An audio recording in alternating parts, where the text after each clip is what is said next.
obviously, you'll explain what Superfeast is, but like it's medicinal mushrooms and so forth is obviously the path that you've gone down. But how did this whole thing come about for you? Where did this all come from?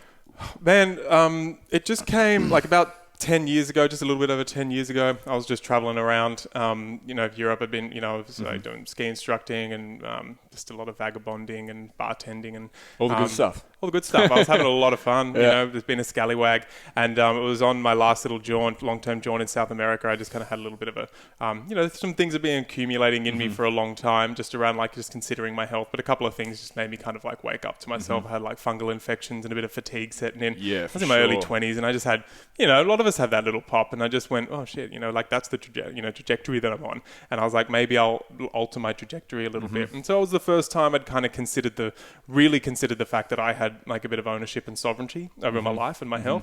And so I got back and dove into the deep end. And so in my last year of uni, I just studied longevity practices. We went in and started at the time I thought yoga was going to be maybe a path for me. So became a yoga teacher and was just getting into that practice, moving my body, getting back into barefoot movement, like barefoot running, going and harvesting my own spring water and studying herbalism. But I got a little bit disillusioned by that style of herbalism that was just in, regards to problem solution, just reactionary, which, I love and I use. I was more interested at the point in looking out like decades ahead of time, looking more interested in the longevity stuff, like you said. Yeah. In a way. And longevity, I'm not really, I definitely am interested in longevity being adding life to the years, not years to the life, and adding, extending the life. Extending your prime.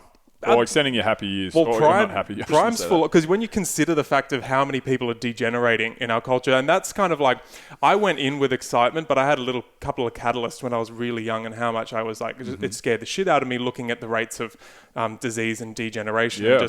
And then just like the general Western quality of life once you get to 80 years old, it's like these standouts when a woman can, still, she's still there rocking it, and she's still walking up mountains. And I'm just like, and part of me was just like, I don't think we should really be, that should be celebrated, but I don't think we should celebrate that as an outlier. We should realize that we should celebrate it as the norm. It should be, and to an extent, and we love sensationalism. We love these heroes, and that's and then, but it really, what when you look at the longevity work, I don't go into the clinical work on longevity so much. I just really like that Taoist approach is what kind of like swept me off my feet. Was that that ancient Chinese health philosophy.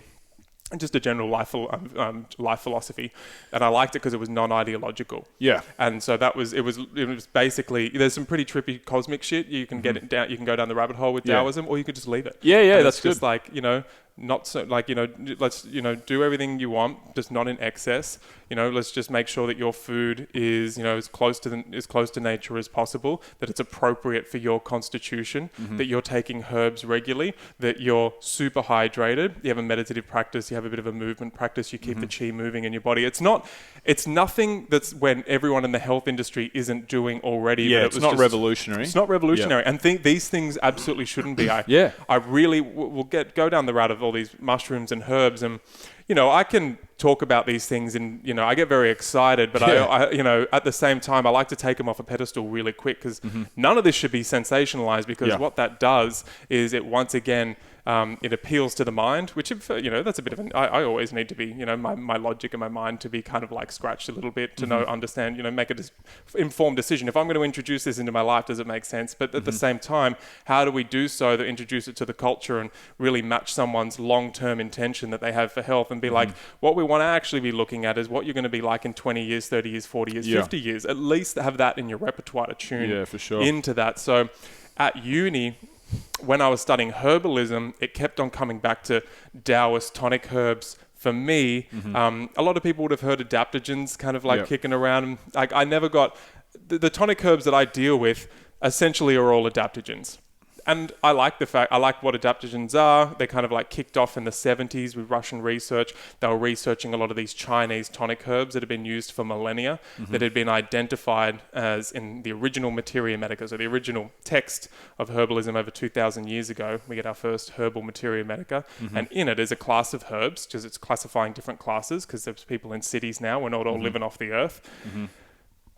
that are superior herbs. And so those superior herbs were simply those that you didn't have to use them in clinic all the time or when there was a problem. You could, these are the astragalises, the ginsengs, the reishi mushrooms, the chaga mushrooms, the lion's mane mushrooms, the porias, white atracolotes, cotinopsis, a lot of these herbs that I'm working with, schizandra, these are herbs that can be used in your everyday life for a longevity intention or to more specifically, the intentions being we want to bring more graceful aging, and so that can be interpreted as slowing the aging process. But it's more about ensuring that we're not aging, just aging in a faster manner that's necessary. Yeah, we can get a little bit into that, and that's a beautiful way to look at it and make sure that we're not, burning the candle at both ends. So it's associated with, I'll get to the three treasures a little bit later. Might be a bit too much to go into it now.